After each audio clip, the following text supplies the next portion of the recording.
Hey y'all. So because summer has decided to rear its head one more time because I had a couple oranges that are about to go south on me, I thought we would make some orange brownies today. So this recipe was a recipe that I sort of came up with many years ago, and one of the things it doesn't have in it is a raising agent. So you'll notice that there's no baking soda, no baking powder, anything like that. The only raising agent that's in this thing are 4 eggs, and that's your only raising agent. So these are very heavy, chewy, ooey gooey type of brownies. And the reason I call them brownies is because that's the type of base that it is. It's a brownie base.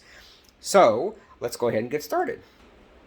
Now, I'm going to use my stand mixer just because this is much easier this way. But what you are going to need for this recipe are, you're going to need 1.5 cups of all-purpose flour. You're going to need 2 cups of sugar, a teaspoon of salt. This is about 2 teaspoons or so, but it's basically the zest of 1 small navel orange. Now, the recipe calls for like 1 teaspoon, but I found that the more of this that you put in, the better these things are. They're more orangey and they're very good.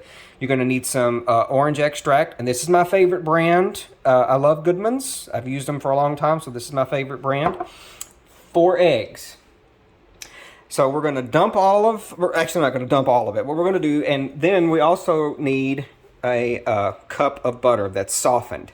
So the butter and the sugar are going to go in the pot here first, and we're going to cream these two together.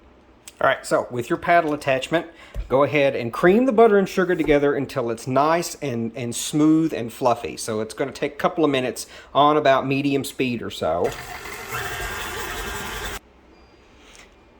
All right, so because there's a lot of sugar in there and a lot of butter, it's going to be kind of looking like this. So now we're going to add our 4 eggs slowly, one at a time, beating them in nice and easy.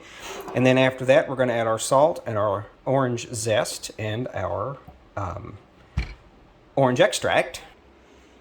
Okay, so I've added my 4 eggs. You see how nice and light and fluffy that is. And a couple of little tricks here of the trade that I learned over many years ago. If you have to scrape down the sides of your bowl, which most of us will, just to make sure that everything is good. When you've got stuff left over on your spatula, don't wipe it on the corner of the bowl. Wipe it on the paddle so that when that goes back down in there, it'll mix back in and you don't have this clump of stuff up here on the side of your bowl. Okay? Just trip. The other little tip is, for your orange, this is what we're looking for. We're looking for the zest of the orange here. And a lot of people, this is what my little saddle orange looks like, when they get into this, you see how there's some orange left on this? This stuff underneath here, that's called the pith. And you don't want to get into that because the pith is very pithy and it's very bitter. So I know, shut up, Jason, and just make the stuff. We don't need jokes. But at any rate, now you're going to add your lemon zest. Get in there. And your salt. And about 1 teaspoon-ish, maybe 2, depending on your flavor. I use 2 teaspoons of orange extract. So I don't really measure it. It's just like 1, 2. Okay? And then you mix this together until they're all good and blended. It's going to be all nice and blended in there. Now then, we've got all of this blended together. So this is our orange zest and all the good stuff, the eggs and the sugar and the butter. So now we have to add this 1.5 cups of flour. And I usually add it in about 3 parts. I'll add about 1/3 of it, or roughly 1/3. And then I'll put my blender and turn this on stir first. Otherwise, you're going to get a cloud in your face. Then after that's mixed a bit, turn it up just a smidge. And again, this is going to be one of those things where you're going to kind of watch it, scrape down the sides in between pours. But you just want to make sure it's incorporated. You don't want to overwork this. Okay, so as you can see, this is a really thick batter. It's a really thick brownie batter, but this is what you want. This is what this nice thickness, this is what you're looking for. So 13 by 9 pan, and you're going to spray this real good with either, you can do one of, well, there's several different things you can do. You can get Crisco with a little bit of flour. You can just spray it normally. I like to use this stuff because it's got the baking spray with the flour in it already. And just a little spray. You don't need a whole lot of this. Well, there we go. So just enough to coat the bottom, a little bit up the sides.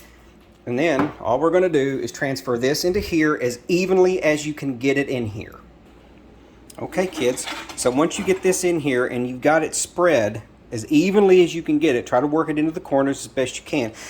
Bear in mind that there's no raising agent in this other than eggs, so this thing isn't going to come up very far as like a rise. And you're going to cook this at 350 degrees in a 13 by 9 greased pan for about 30 minutes or until they're set. So they may not completely, I guess what you would say, cook all the way through. Everything about this will be cooked, but they're going to be sort of ooey and gooey and chewy when it comes out because, like I said, it's just no raising agent in this. So the egg is what's going to keep it from puffing up. So, or it will puff up, just not as much as it would like baking soda or baking powder in it to raise it up. So we're going to toss this in the oven and we're going to cook it for 30 minutes at 350 degrees. Now, while those are in there baking, just a couple of quick comments. You do not have to use a stand mixer. You can use a hand mixer. You can use a wooden spoon.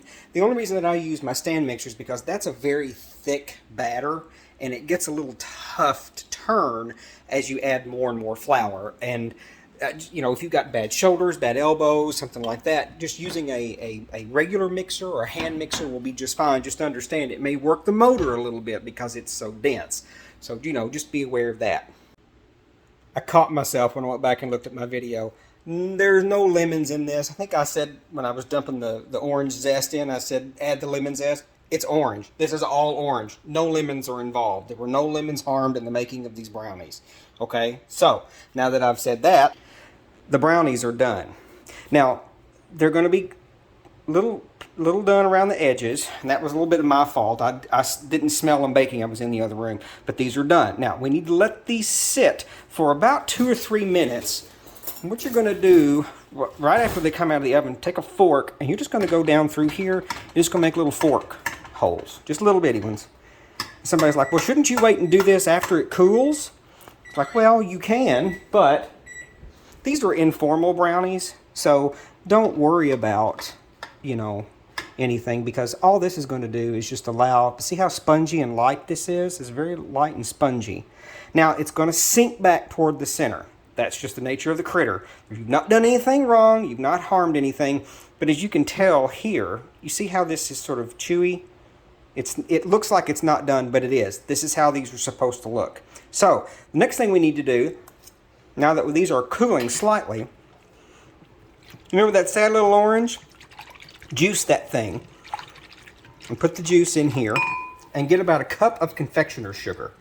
And what we're going to do is we are going to make a little icing to go on top of these. Now add this a little bit at a time because this needs to be a pouring, a pouring thickness. It's not going to be very thick. That's not what we're looking for. We're looking for a pouring thickness. Now obviously that's not thick enough, but you start off with a little bit at a time because you can always add, but you can't take away. And that's okay. But it's going to be probably a cup-ish or so. And then if you need more to get it thicker, just add more. It just depends on how thick you want this. But it needs to be a nice pouring consistency. So as this dissolves, so that was a cup of orange juice. See how that's still a little thick there? So, okay. So I ended up adding about another cup and a half of confectioner's sugar. And I got it to this sort of light consistency like this. And we need to kind of let those brownies over here cool just a little bit more. Like I said, see how they're kind of sinking back in toward the center? That's all right. Don't worry about it. I've been making these for years. Never had anybody turn one down yet. But yeah, so that's what we need to do. This is going to be about the right consistency. If you want it thicker, add more. You can add up to 4 cups. This was about 1/4 of a cup of orange juice that I had in there, maybe a little bit more than that. So what I may do is add a little bit more confectioner's sugar. So really, there's not a good measurement of how much of this you need. It's just ever how much you've got of orange juice. Keep adding confectioner's sugar until you reach the thicker consistency, the pouring consistency. Make sure it's nice and smooth. Now then, we've got this to where I kind of want it. So since these are still warm, just gently pour over your brownies. Don't overdo it now. Don't overdo it because this is going to kind of run to the center. So be sure that you kind of get it around the edges. Just go very easy with this because you don't want to be sloppy wet. That's probably going to be all I'm going to use of that, as a matter of fact. And then, believe it or not, I know the last thing I made, I was like, don't stir it, don't stir it. This time we're not going to stir it, but we are going to spread. Just to make sure that this gets evenly coated here. Make sure we've got it evenly coated. Because like I said, this is a thin mixture. And once they're evenly coated, you're just going to let those completely cool. And once they are completely cool, you're going to cut them and serve them up. And I will post the recipe, of course, in the comments. So feel free to make these. Enjoy.